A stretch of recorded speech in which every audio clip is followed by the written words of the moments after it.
Bon, en fait, les amis, comme vous le savez, avec une grande particularité des saisons précédentes, aujourd'hui, les apprentis aventuriers et Jennifer et Fabrice sont les seules candidates qui ne se connaissent pas avant le tournage, mais ils ont expliqué tout cela. Et selon les propos de Fabrice, il ne connaissait pas le milieu des influenceurs et de la télé-réalité quand il était jeune. Et il regrette beaucoup cela, et contrairement à Jennifer, donc on va écouter ici les propos de Jennifer. Bah franchement, je préfère être critiquée et être quelqu'un que d'être une plante verte qui passe inaperçue, ou quelqu'un qui est aimé par tout le monde et qui cache bien son jeu, qui cache bien son vrai visage et qui est aimé pour le masque qu'il arbore auprès des caméras, mais pas pour la personne qu'il est réellement.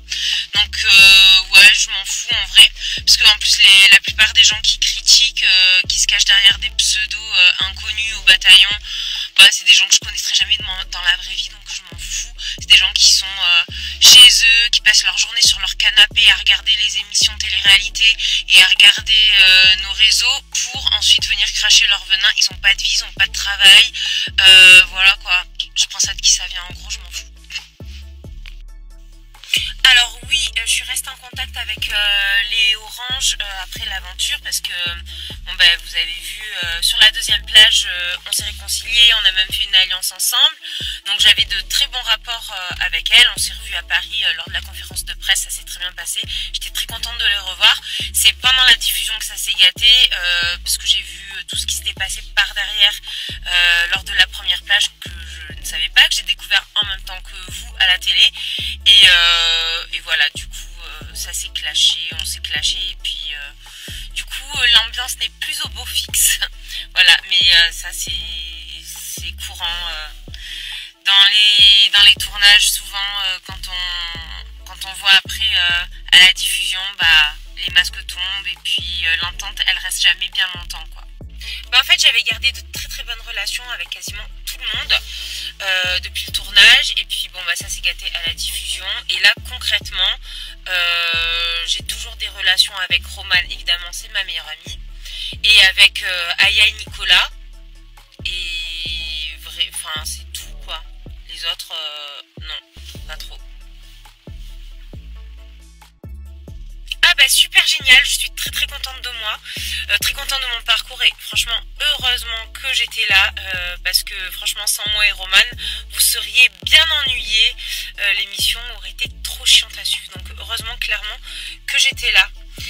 Je viens de capter, en fait j'ai oublié de mettre du mascara à gauche, j'en ai mis qu'à droite, putain la boulette. Bref voilà.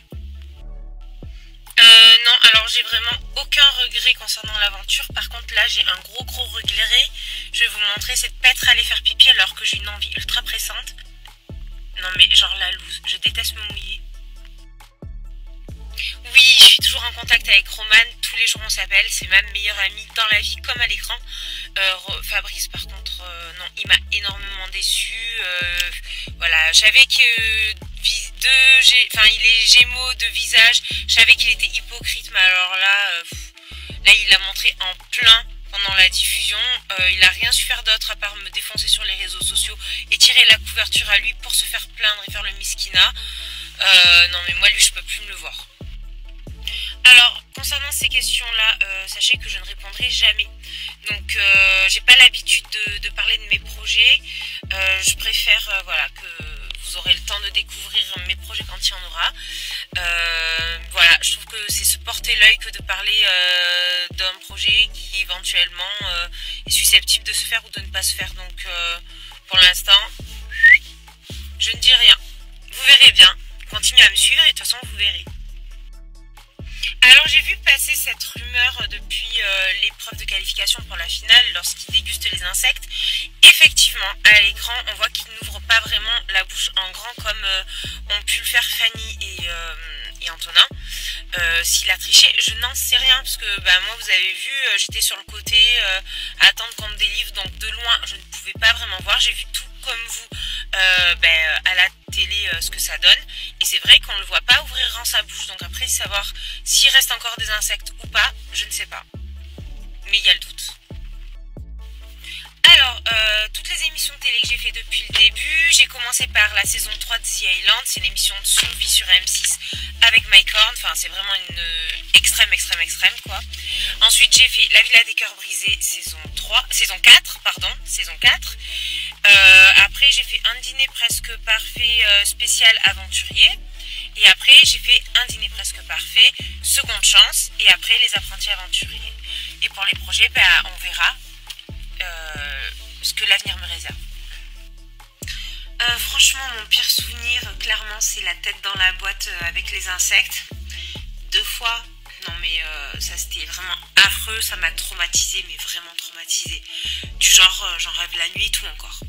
Et la pire rencontre, je saurais pas trop dire, j'hésite entre Victoria et mon binôme. Vraiment, non, c'était horrible.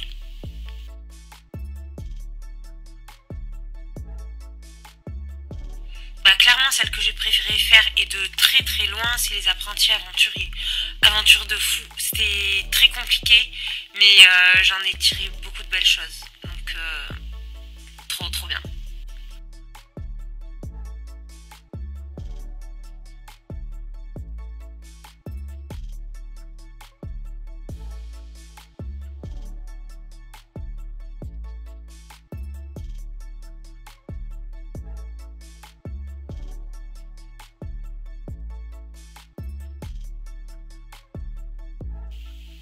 Alors en fait cet extrait qu'on voit dans la bande-annonce, vous le verrez jamais en épisode parce que ce moment-là il est déjà passé.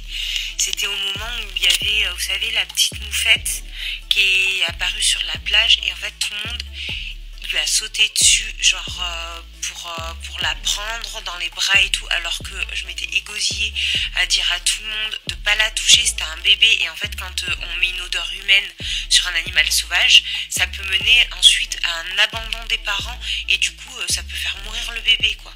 Donc j'avais beau leur dire de la laisser tranquille et tout, évidemment Fabrice avec ses grosses pattes il voulait rien entendre. Ça a été le premier à l'approcher, à l'attraper, et une fois qu'il avait mis ses gros doigts dessus, c'était foutu. Bref, du coup j'ai pété un câble parce que moi les animaux c'est toute ma vie. Je supporte pas qu'on manque de respect à la nature et qu'on mette en danger un animal pour 5 minutes de plaisir à le toucher, donc c'est pour ça que je les ai traités de gros. Bon, bref les amis, c'était ça. Si cette vidéo vous plaît, abonnez-vous, activez la cloche notification et n'oubliez surtout pas de laisser vos commentaires en bas de la vidéo.